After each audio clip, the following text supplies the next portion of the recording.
We're going to look at how we can go back and forth between radical form, which is what this form is here when you have the radical sign, and exponential form, which is what this one is here when we have an exponent. So to go from radical to exponential, the number inside the radicand becomes your base, so 32 is our base.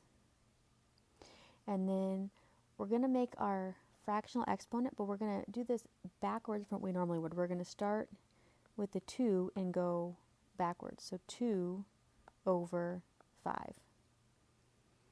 And then we can go the other direction. So our base is 16. So our inside number, or our radicand, becomes 16. And then that fraction came backwards. So that was a 3. And then the index here is a 2.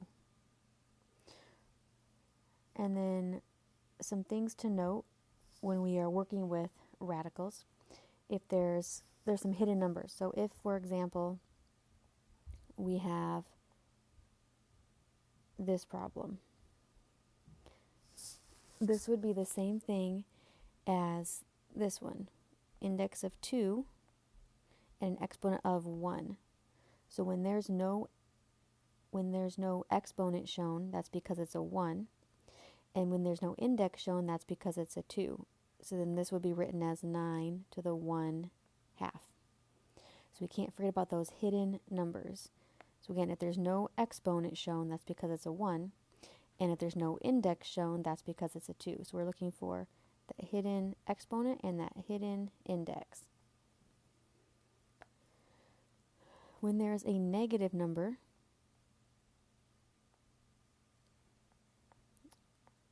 underneath the radical, we need that n to be an odd value.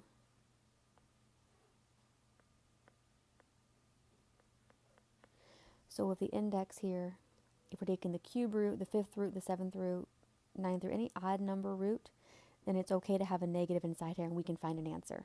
But if we have an even number root, so if this n was 2, so square root, then we could not have a negative inside here. It's going to give us an imaginary number, and we couldn't actually do anything with that. So for what we're going to work with, if this n is odd, we can solve it. You can find a solution. If the n is even, we can write it here. If n is even, there's no real solution.